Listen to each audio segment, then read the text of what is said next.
안녕하세요. 석촌중학교 학생 여러분, 김정수 선생님입니다. 기술 이론 수업 18차 시 수업을 시작하겠습니다.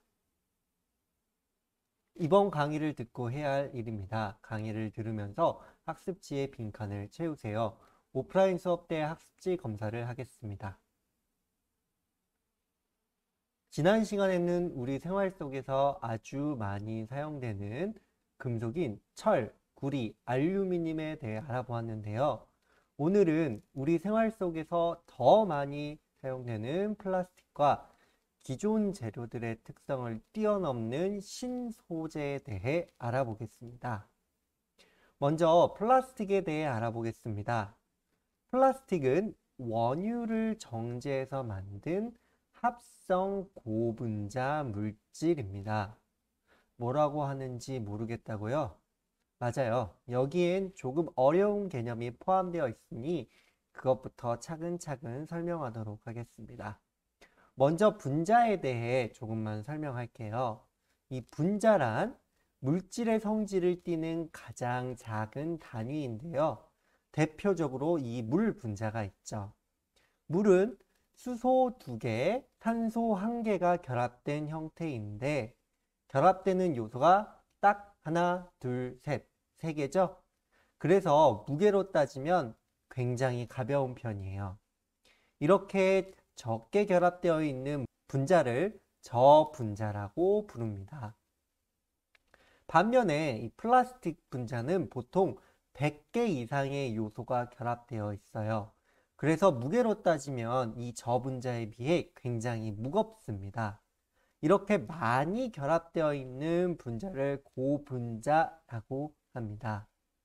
즉, 합성 고분자란 자연적으로 만들어진 것이 아니라 사람이 인위적으로 분자를 합쳐 질량을 무겁게 한 물질을 합성 고분자 물질이라고 부르게 되는 거죠. 그러면 플라스틱은 어떻게 만들어질까요? 플라스틱의 원료는 원유입니다. 1단계로 원유를 분별 증류해서 이 나프타라는 물질을 추출하는데요.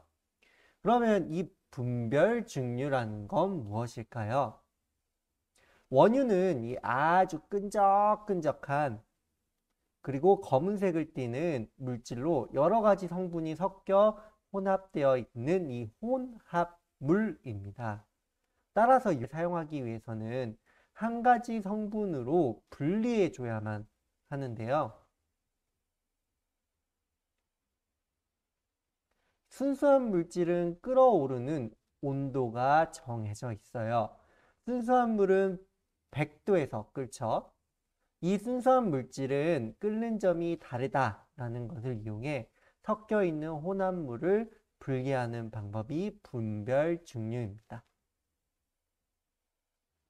이런 높은 탑에 넣고요. 원유를 400도 정도로 끓이면 아래쪽은 아스팔트의 원료가 되는 찌꺼기만 남고 나머지는 끓어올라 기체가 되어 위로 올라갑니다. 그리고 온도를 순차적으로 낮춰주면 이 온도에서 액체가 되어 다음 물질들이 남게 되죠.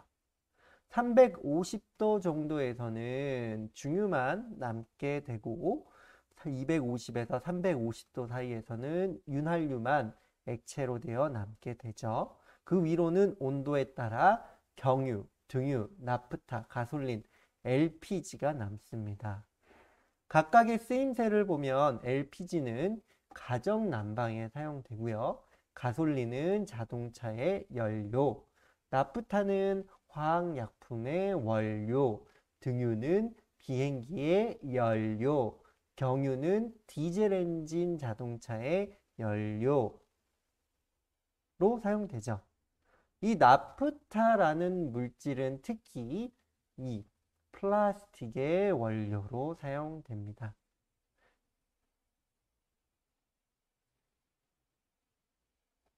분별 증류를 통해 이 나프타를 얻었으면 이걸 또 석유화학 공장이라는 데로 가져가 분리를 합니다. 에틸렌, 프로필렌 같은 가스 성분과 이 고체나 액체와 같은 성분으로 만들죠. 이걸 또 공장에서 합성 플라스틱, 합성 섬유, 합성 고무, 페놀과 같은 플라스틱 원료 형태로 바꿉니다. 여기까지를 석유화학이라고 하죠. 화공과를 졸업하고 취업하면 이 석유화학 분야에 관련된 직종을 가지게 될 가능성이 많습니다. 우리나라는 실제로 이 석유화학 쪽에 굉장한 기술력을 가지고 있어요. LG화학, 롯데케미칼, 삼성화학 등 이런 회사들이 여기에 해당됩니다. 이제 플라스틱의 원료가 나왔으니 본격적으로 우리 생활 속에 사용 가능한 제품으로 만들기 위해 가공합니다. 우리가 생활 속에서 사용하는 콘센트, 플러그, 장난감 등 형태에 맞춰 찍어내거나 길게 실처럼 만들어 옷을 만들기도 하고요. 물렁물렁하게 녹여 푹신한 고무 형태로 만들거나 페인트, 접착제, 화장품, 의약품, 농약, 기타 등등 많은 것들을 만들어내죠. 이것이 플라스틱의 생산 과정입니다. 규모가 굉장히 거대하죠.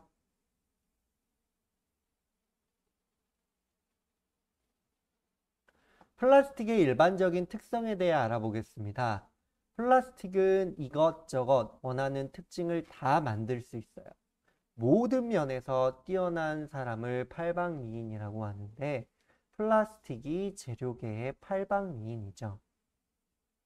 가볍고 강도가 강하고 굉장히 저렴합니다.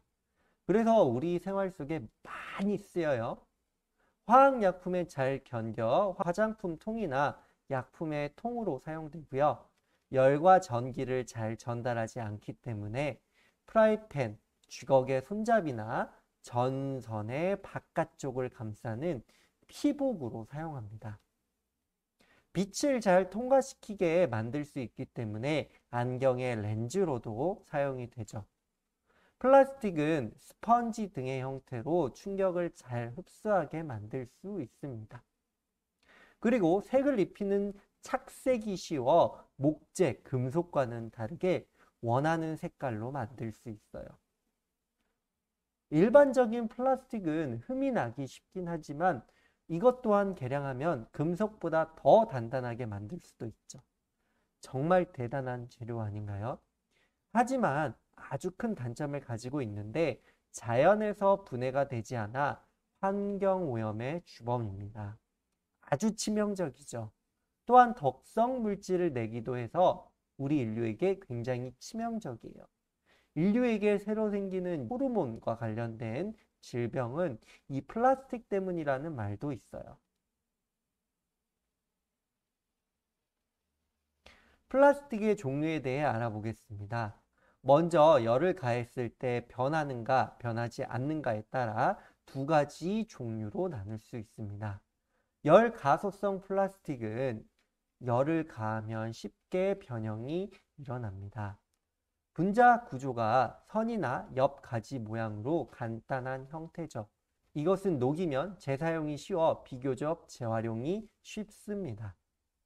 열경화성 플라스틱은 한번 굳어지면 가열에도 부드러워지지 않습니다.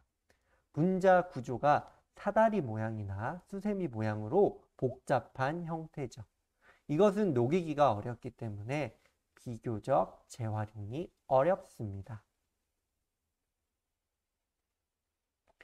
플라스틱 용품을 보면 재활용 표시에 숫자가 적히거나 영어가 적혀 있죠. 이 플라스틱의 종류에 대해 알아볼 텐데요. 1번 재활용 표시는 이 페트병, 2번은 고밀도 플라스틱, 3번은 폴리염화 비닐, 4번은 저밀도 플라스틱, 5번은 폴리프로필렌, 6번은 폴리스틸렌, 7번은 기타로 분류를 합니다. 이 3번, 7번은 재활용이 굉장히 어려운 편이고 1, 2, 4, 5, 6번은 재활용이 쉬운 편이죠. 물론 기름이나 담뱃재 같은 물질이 묻어 있으면 재활용이 어려우니 플라스틱 용기는 사용 후 깨끗이 씻어서 재활용 분리수거함에 넣는 것을 잊지 마세요. 관련 공익 광고 하나 보겠습니다. 플라스틱 사용 예를 살펴보겠습니다. 열 가소성 플라스틱부터 알아보겠습니다. 1번 페트 플라스틱은 우리가 정말 많이 사용하는 페트병에 사용이 됩니다. 투명도가 좋고 단열성이 좋아요. 2번 고밀도, 4번 저밀도 플라스틱은 독성이 없고 산소 이동을 막는 능력이 뛰어나 식료품 비닐과 딱딱한 음료병에 많이 사용됩니다. 3번 PVC는 물에 강해 상하수도관, 호스 등에 많이 사용되죠.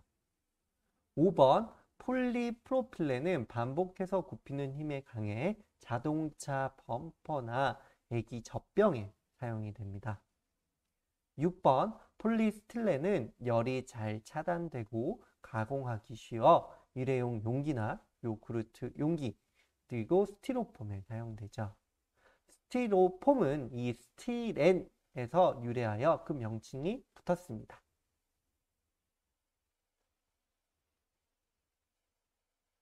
열경화성 플라스틱을 알아보겠습니다. 멜라민 플라스틱은 열과 화학약품에 강하고 색깔을 입히기 쉬워 조리대나 식기에 사용되고요.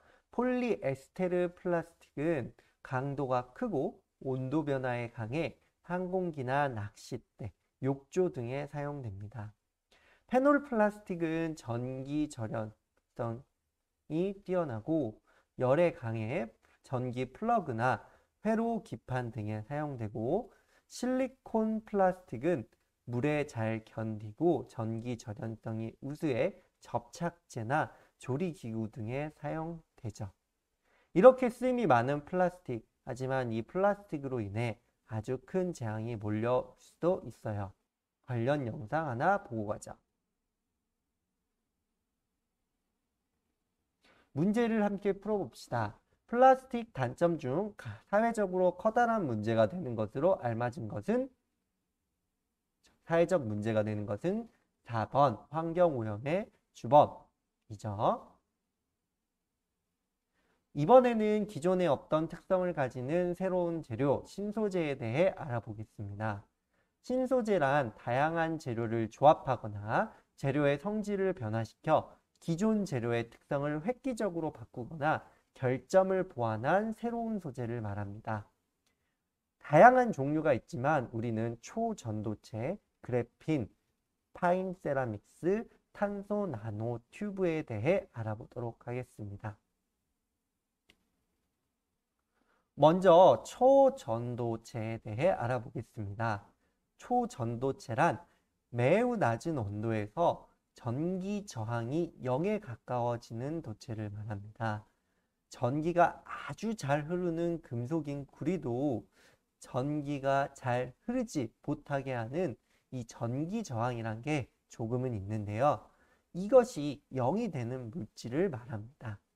이 물질은 특성상 자석을 밀어내는 성질이 있어 이를 이용하면 공중에 떠서 가는 기차를 만들 수 있죠. 공중에 떠서 가게 되면 마찰력이 적어 속도를 매우 빠르게 할 수 있습니다. 다음으로 이 그래핀에 대해 알아보겠습니다.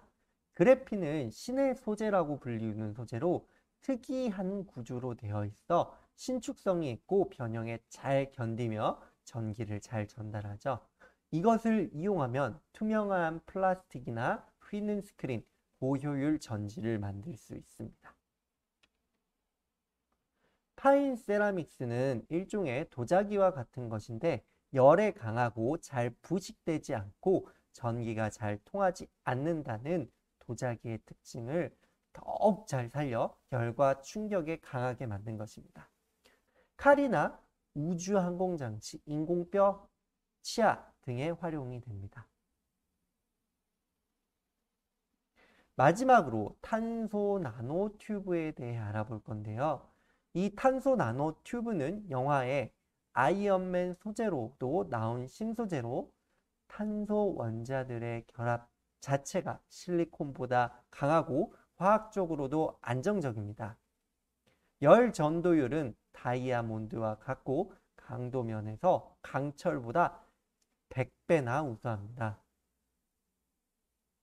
이상으로 신소재를 알아봤는데요. 더 궁금한 내용이 있으면 유튜브에 검색해 보기를 추천해 드립니다. 이어서 단원평가 문제를 풀어보겠습니다. 1번 제조기술에 대한 설명으로 틀린 것은 이라고 되어 있죠. 재료의 부가가치를 낮춘다. 개인의 삶의 질 향상에 도움을 준다. 다른 분야의 기술과 상호작용한다. 일상생활에 필요한 제품을 제공한다. 자연 상태의 여러 가지 재료를 다양한 방법으로 가공하여 유용한 제품을 만드는 수단이나 방법으로 되어 있는데 정답은 그렇죠. 정답은 1번. 재료의 부가가치를 낮추는 게 아니라 높이겠죠. 2번. 다음이 설명하는 제조기술 시스템에 대한 설명으로 틀린 것은 투입 과정 산출로 이루어진다. 맞죠? 목재, 금속, 플라스틱 등 제품을 만드는 재료는 투입이다. 맞습니다. 자연에서 얻은 재료에 힘을 가하거나 절단하여 녹여서 만드는 형태로 만드는 일, 가공이겠죠. 이것은 과정이다. 맞습니다. 공구, 기계, 재료 등 제품을 만들기 위한 수단은 투입. 맞습니다. 제품을 만드는 숙련된 기술자인 인력은 과정이 아니라 뭐죠? 그래서 정답은 5번입니다. 다음은 제조기술의 발달 과정이다. 괄호 안에 들어갈 것으로 옳게 짝지어진 것은 간의 수공업 다음에는 공장제 수공업이죠. 기계화 공업 다음에는 자동화 공업. 정답은 1번이 됩니다. 다음 특징에 해당하는 재료는 무엇인가? 가볍고 무게에 비해 강하며 가공하기 쉽고 무늬가 아름다워 가구에 많이 사용된다. 하지만 불에 타기 쉽고 습기에 약하여 썩기 쉬우며 재질이 고르지 못하다는 단점이 있어 이 가공제로 사용된다. 정답은 목재죠. 이 가공. 다음 중 금속의 일반적인 특성으로 옳은 것은 두 가지 고르시오. 금속은 대부분 강하죠. 무르지 않죠. 전성과 연성이 비교적 크죠. 종류에 따라 일정한 녹는 점을 가지죠. 모든 금속은 상온에서 고체 상태인가요? 아니죠. 수은이 있죠. 전기와 열을 전도하는 성질이 우수하다. 그래서 정답은 3번, 5번입니다. 금속가를 화살표 방향으로 잡아당겼더니 나와 같이 변하였다. 기억과 니은에 들어갈 말 지난번에 풀었던 문제죠. 전성과 연성 3번입니다. 플라스틱의 단점 중 사회적으로 커다란 문제되는 것은 환경오염의 주범이죠. 이번 강의를 듣고 해야 할 일입니다. 강의를 들으면서 학습지의 빈칸을 채우세요. 오프라인 수업 때 학습지 검사를 하겠습니다. 수고하셨습니다.